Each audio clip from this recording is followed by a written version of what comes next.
നമ്മുടെ വിശ്വാസത്തിൽ മനുഷ്യൻ ഒരാത്മാവല്ലേ ഉള്ളേ. അപ്പോൾ ഈ ആസ്ട്രജൽ പ്രൊജക്ഷൻ ഒക്കെ വഴി ഒരു ശരീരത്തിലേക്ക് രണ്ട് ആത്മാവിനെ കയറ്റുന്ന രീതിയൊക്കെ ശരിക്കും ഉള്ളതാണോ?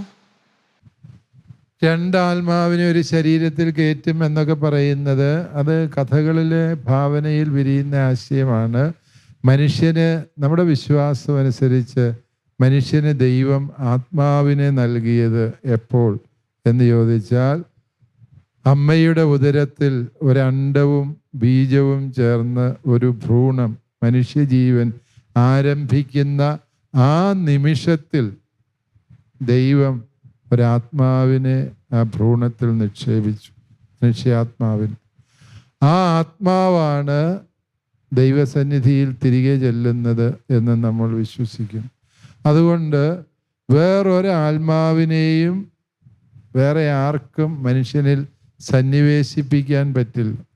അതേസമയം ഈ മനുഷ്യാത്മാവിനെ വഴിതെറ്റിക്കാൻ തക്ക പ്രവർത്തനങ്ങളുമായിട്ട് ദുഷ്ടാരൂപിയായ സാത്താന് മനുഷ്യൻ്റെ മേൽ താൽക്കാലികമായ ചില സ്വാധീനങ്ങൾ ചെലുത്താൻ സാധിക്കും എന്നുള്ളത് വസ്തുതാപരമാണ് താൻ. അതിനെയാണ് പിശാചിനെ ബഹിഷ്കരിക്കുന്ന കർമ്മത്തിലൂടെ സഭ ബഹിഷ്കരിക്കുകയും ആത്മാവിന് ദൈവത്തിന് മുമ്പിൽ വിശ്വസ്തനായി ജീവിക്കാനുള്ള സാഹചര്യം ഒരുക്കുകയും ചെയ്യും.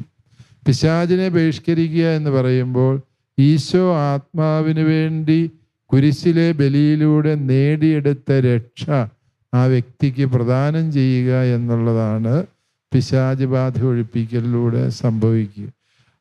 അതുകൊണ്ട് തന്നെ മറ്റാത്മാക്കളുടെ പ്രൊജക്ഷൻ, ഒരാത്മാവിനകത്തേക്ക് വേറൊരാത്മാവിനെ കയറ്റിവിട്ടു, രണ്ടാത്മാക്കൾ ഒരേ സമയം നിന്ന് സംസാരിക്കുന്നു, അതൊക്കെ ഡ്യുവൽ പേഴ്സണാലിറ്റി പോലെയുള്ള സൈക്കോളജിക്കൽ ഡിസോർഡറുമായി ബന്ധപ്പെട്ടതാകാം. അതല്ല എങ്കിൽ അപ്രകാരം ഏതെങ്കിലും അതിഭൗതികമായ സാഹചര്യം ഉണ്ടാകുന്നുണ്ട് എങ്കിൽ അത് സാത്താൻ്റെ പ്രവൃത്തിയായി മാത്രമേ സഭ കരുതുന്നുള്ളൂ.